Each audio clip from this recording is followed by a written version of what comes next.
Yang terhormati dan dimuliakan oleh Allah Subhanahu wa taala, sebagaimana ada satu perkataan yang mengatakan nisful awal min Ramadan qad dhahaba wa nisful baqi dhahab. Setengah awal daripada bulan Ramadan sudah meninggalkan kita, dan setengah akhir di bulan Ramadan itu ibaratkan dhahab, seperti emas. Maka yang harus kita perhatikan amal ibadah di penghujung ini, mulai daripada nuzul Quran sampai kita dekat malam lebaran.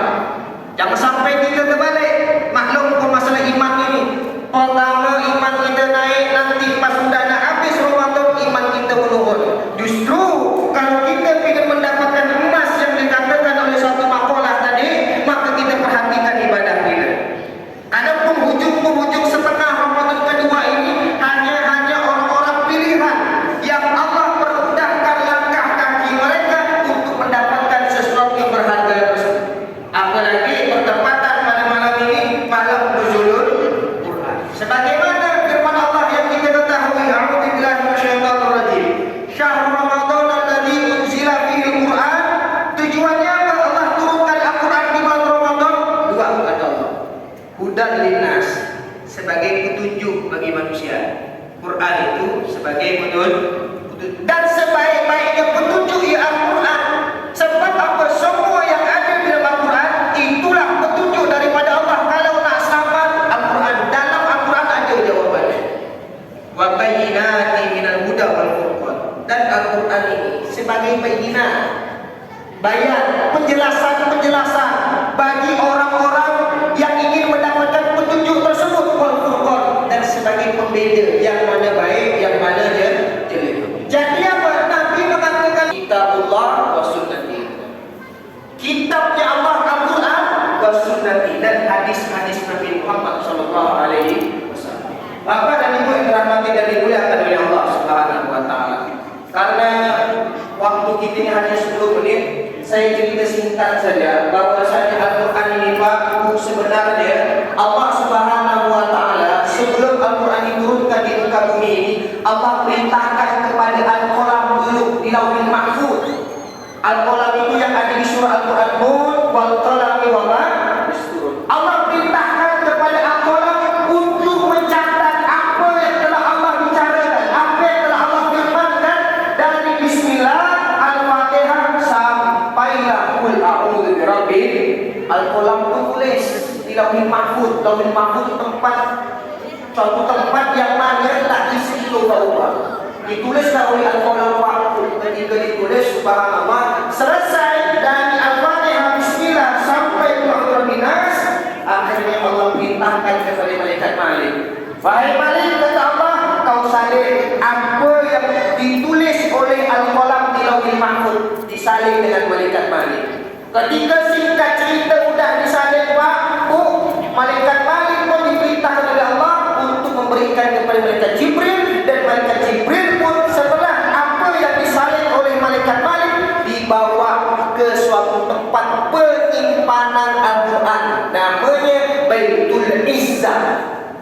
Baitul Izzah, tempat di langit pertama ada penyimpanan Al-Quran Allah ciptakan. Disimpan di situ.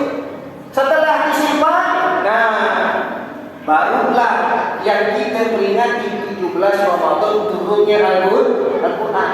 Yang turunnya Al-Quran 20 kan? Sedangkan nuzul Quran yang kita peringati malam 17 turunnya Al-Quran itu 2 gelombang. Gelombang pertama dari Lauhil Mahfuz ke Baitul Izzah, itulah turunnya Al-Quran yang bertepatan pada malam Lailatul Qadar. Paham? Ini singkat saja. Dari Baitul Izzah Allah kirimkan, wahyukan dari malaikat Jibril untuk disampaikan kepada Nabi Muhammad.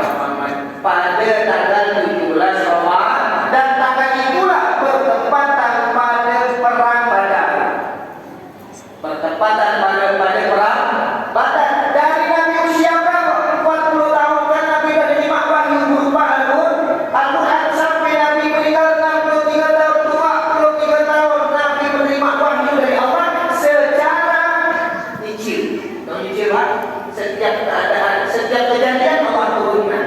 Nah, yang diturunkan oleh Allah Al-Quran langsung 30 juz itu yang dari Lauhul Mahfuz ke Baitul Izzah, yang paling terkenal jatuhnya. Nah, kalau kita ingati turunnya Al-Quran surah yang pertama, apa itu? Iqra bismi rabbikal ladzi khalaq. Paham singkat-singkatnya? Nah, oleh karena itu Nabi mengatakan Iqra'ul Quran fa innahu syafi'un li ashabi. Baca Al-Quran, baca saja. Kita punya kelebihan nak hafal, alhamdulillah, tak mampu baca. Kenapa? Sebab fa innahu syafi'un li ashabi. Al-Quran yang kita baca bisa jadi penolong. Tak percaya? Sebelum saya tutup saya singkat ni, ada orang baru hidupnya ni dia tak jauh daripada Al-Quran, dekat terus dengan Al-Quran. Walaupun satu hari itu Allah bukan orang yang ini yang jawabnya, tapi ada satu orang yang membantu menjawab daripada pertanyaan malaikat munkar dan nakir di hadapan. Malaikat munkar dan nakir heran, kau ni siapa? Kami ini bukan nanya engkau, tapi nanya yang meninggal ini yang bersangkutan. Kenapa kau bantu? 3 kali Pak ditanya malaikat munkar nakir si mayat ini. Yang tadi kawannya yang membantu menjawab pertanyaan malaikat munkar nakir. Ketiga kalinya subhanallah baru ngaku orang ini. Siapa engkau?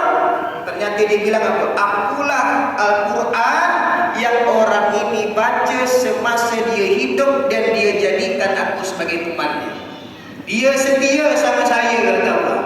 Semasa dia hidup berkawan terus dia sama saya, tak bisa dipisah. Maka untuk daripada itu, karena di dunia dia jadikan saya sebagai kawan, maka giliran ketika dia meninggal, aku yang bakalan menjadi kawan dia sampai dia masuk ke dalam surga di Allah Subhanahu.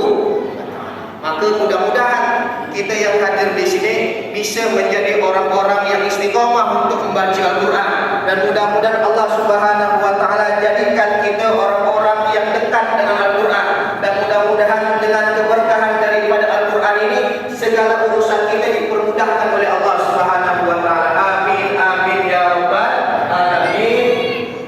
Mungkin hanya ini dulu yang bisa saya sampaikan kepada para jamaah, karena untuk ini tak panjang, tak ada kuliah subuh. Sebab saya di sini masih ada 4 lagi yang nuzul Quran, tembak lagi menuju, habis itu tembak lagi siapkan baru balik nuzul Quran dan maka insyaAllah dengan istiqomahan ikhlasan kita, yang penting apa yang kita dapat langsung kita amalkan.